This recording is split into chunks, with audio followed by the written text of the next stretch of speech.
மாப்பிள்ள ஏய் என்ன மாப்பிள்ள திருப்பி வந்துருக்கா? ஊரில் கடை பிரச்சனை கொஞ்சம் அதிகமாயிருச்சுடா. உனைய நம்பி தானே வந்து ஏதாவது வேலை மட்டும் வாங்கிட்டாடா. என்னையா சொல்ற? இரியா அவன்கிட்ட பேசி பார்க்குறியா? சொல்லியா? அண்ணே மாப்பிள்ள நான் பேசிருக்கானே, ஏதோ வேலை இருக்கானே. வேலையா? இப்போ நம்ம கடையில் எதுவும் வேலை இல்லையா? என்னையா படிச்சிருக்காப்ல? MBA படிச்சிருக்கானே. அப்போ நம்ம புதுசாக மரக்கடைக்கு வேண்டா மேனேஜரை போட்டுருவோம்யா. சம்பளம் ஒரு 20-25 ரூபா கொடுத்துருவோம்யா. சரி சொல்லிடுறேன். ஏய் மாப்பிள்ள இப்போதைக்கு வேலை இல்லையாமியா? வந்தா கண்டிப்பா நான் கூப்பிடுறியா? சரி, அவன் மறக்காம கொஞ்சம் கேட்டு சொல்லு. சொல்லிட்டு அவனை சொல்லாமையா?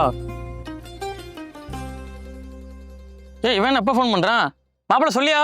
ஏன் மாப்பிள்ள, நான் ஒன்னால நல்லா இருக்கணும், ஆனால் உனையோட நல்லா இருந்துடக்கூடாது. அதானடா? ஏய் மாப்பிள்ள அப்பெல்லாம் இல்லையா? எல்லாம் தெரியும்டா.